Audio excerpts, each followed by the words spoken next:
Ya saben que el foco del día de esta tarde está en Francia, en París, en esa Asamblea Nacional. En estos momentos comparece la líder de Agrupación Nacional, Marine Le Pen, para exponer su moción de censura con la que pretende derrocar al primer ministro Michel Barnier. Recordemos, es una jornada en la que la secuencia es la siguiente. El artículo 49.3, que permite, dentro de la Constitución francesa, aprobar por decreto determinadas leyes o otras reformas de cualquier calado por parte de la Constitución francesa, es un recurso que tiene bajo la manga el Ejecutivo galo. Pues bien, de eso tiró Michel Barnier en la pasada, en este caso, Asamblea Nacional, en la que aprobaba los presupuestos para la seguridad social. Ahora mismo sí que tenemos en directo a Marine Le Pen, la Asamblea Nacional francesa. En matière de construction européenne, et ce malgré les résultats sans appel des élections de juin et juillet derniers. Rien d'étonnant dans ces conditions à ce que ce budget s'inscrive dans la continuité des 50 derniers qui l'ont précédé, des budgets de déficit chronique et de gaspillage qui ont porté notre dette à un niveau jamais atteint, 3 300 milliards, dont la facture est invariablement présentée aux Français, sommés d'éponger ces errements. Depuis 50 ans, la France a perdu le contrôle de ses finances publiques. Elle s'est rendue prisonnière de ses budgets qui obèrent désormais son avenir, celui de nos enfants et même de nos petits-enfants.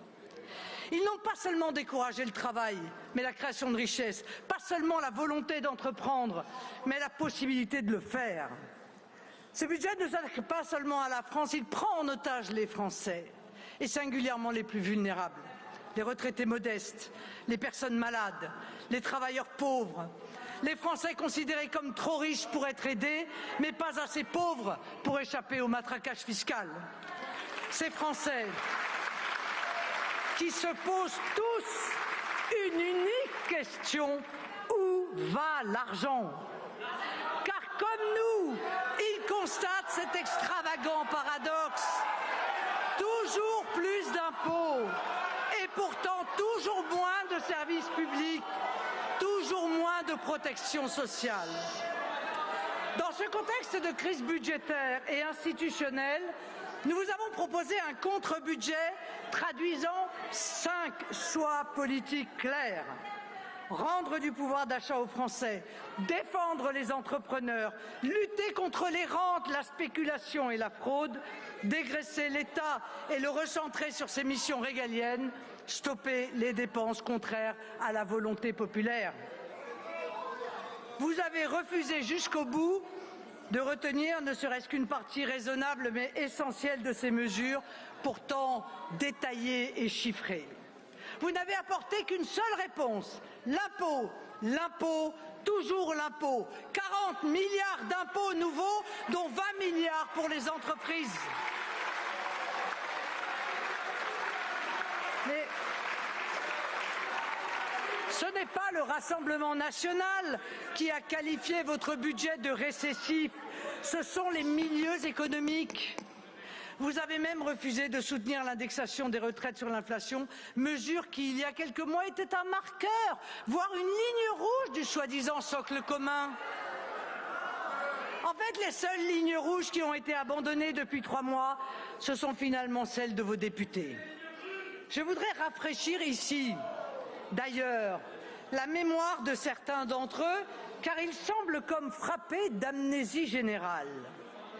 Messieurs Wauquiez et Attal, au hasard, qui pêle-mêle nous affirmaient qu'il y aurait une règle d'or pour revaloriser chaque année les retraites à hauteur de l'inflation, ou qu'il n'y aurait aucune augmentation d'impôts pour les Français. Le tout a été admirablement résumé par l'une de vos députées devenue depuis ministre de votre gouvernement. Hausse d'impôts, disait-elle, diminution des retraites, aggravation du déficit public, ça pour le coup, on l'a dit très vite au président de la République, c'est le déclenchement de la censure. Mais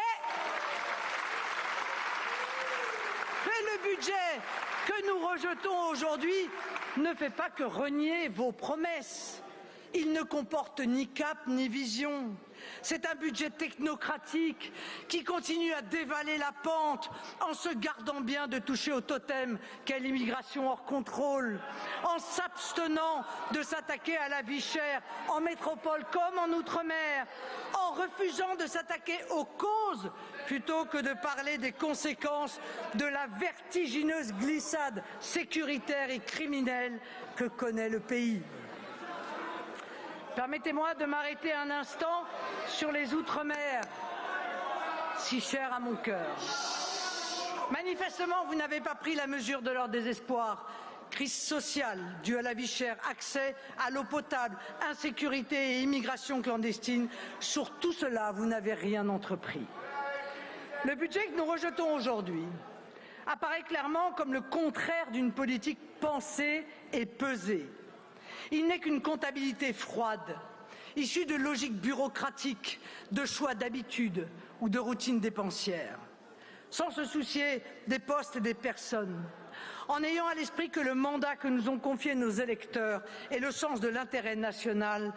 Nous avions éclairé le chemin qui mène au compromis avec 3 balises: immigration, pouvoir d'achat, sécurité.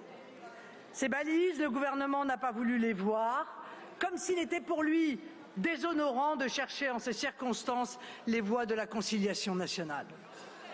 Les petits pas qu'il a timidement et très tardivement tentés ne peuvent s'appeler des concessions, ce sont des miettes. Je le déplore, mais c'est ainsi. Alors, à ceux qui me croient animé de l'intention de choisir par un vote de censure la politique du pire, je veux leur dire que la politique du pire serait de ne pas censurer un tel budget, un tel gouvernement, un tel effondrement.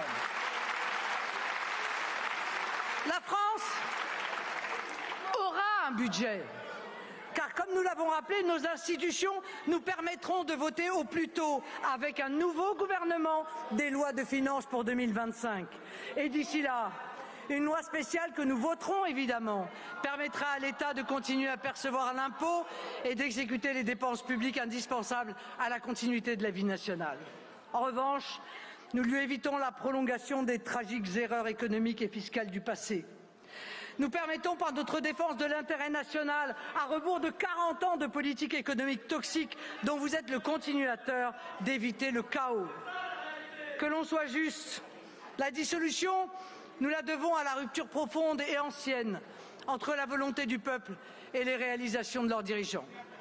La censure est la conséquence non seulement des manœuvres électorales des élections législatives qui ont privé la France d'une majorité de gouvernement, mais également du chantage de votre propre minorité qui vous a interdit de trouver les voies de passage avec vos oppositions, ce qui est pourtant le fondement de la démocratie. Enfin, la situation de notre pays, nous la devons aussi à un président qui s'est ingénié sans discontinuer à déconstruire tout ce qu'il pouvait. Le Quai d'Orsay, la préfectorale, la police judiciaire, le droit à la retraite, l'assurance chômage, la SNCF.